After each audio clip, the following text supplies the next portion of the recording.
সখী ভাবনা কাহারে বলে, সখী যাতনা কাহারে বলে। তোমরা যে বলো দিবস রজনী, ভালোবাসা ভালোবাসা। সখী ভালোবাসা কারে কয়, সে কি কেবলি যাতনাময়। দেখা হলো বছর 25 পর, তুই এখন সেই মেয়েটির বর। বসেছিলাম তোর পথ চেয়ে, ঠিক বিকেল 5টায় বেজে উঠল টেলিফোন। দৌড়ে গেলাম এক অজানা আনন্দে, কিন্তু তুই ওপার থেকে আধা ভাঙা স্বরে নানান অজুহাত দিলি, আর দিলি কিছু মিথ্যা প্রতিশ্রুতি। এই জীবনে হলো না দেখা। নতুন রং মেখেছিস শরীরে, নতুন গন্ধ মেখেছিস সেই পুরনো টি-শার্টগুলোয়, যেগুলোতে থাকতো শুধুই আমার গন্ধ। তোর কথা শুনে বুক ভেঙে গেছিল কান্নায়, তবুও তোকে বুঝতে দিইনি।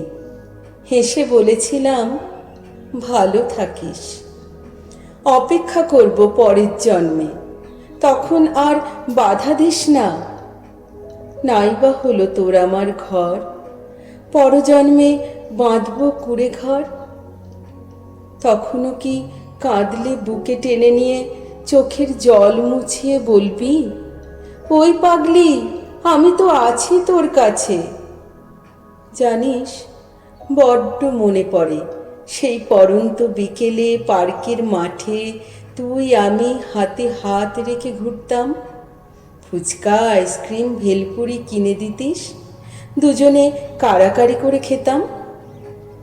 কেটে গেল 25টা বছর, কিন্তু আজ আর খাওয়ার সময় ঝাল লাগলে কেউ বলে না, ওই পাগলি তুই কি হবি না আর বড়। খাওয়ার টেবিলে বিষম খেলে তোর মতো জলের গ্লাসটা এগিয়ে মাথায় হাত বুলিয়ে কেউ বলে না, আমি তো তোর পাশেই। তবে কে তোর নাম করছে রে সোনা? সরস্বতী পুজোয় বাসন্তী শাড়ি পরেছিলাম, তুই নিজেকে খাপ খাওয়াতে পরেছিলি বাসন্তী পাঞ্জাবি। আর দুজনে সেই কত কায়দায় তুলেছিলাম কিছু ছবি, যেগুলো রেখেছিলাম অ্যালবামে। আজও সেই ছবিগুলো জল জল করছে, শুধু তুই নেই আমার কাছে। পড়ে আছে তোর বহু স্মৃতি। আজ তুই সেই নতুনের বর, দেখা হলো 25 বছর পর। অপেক্ষায় তোর সেই পুরনো ছোট্ট কুঁড়ে ঘর।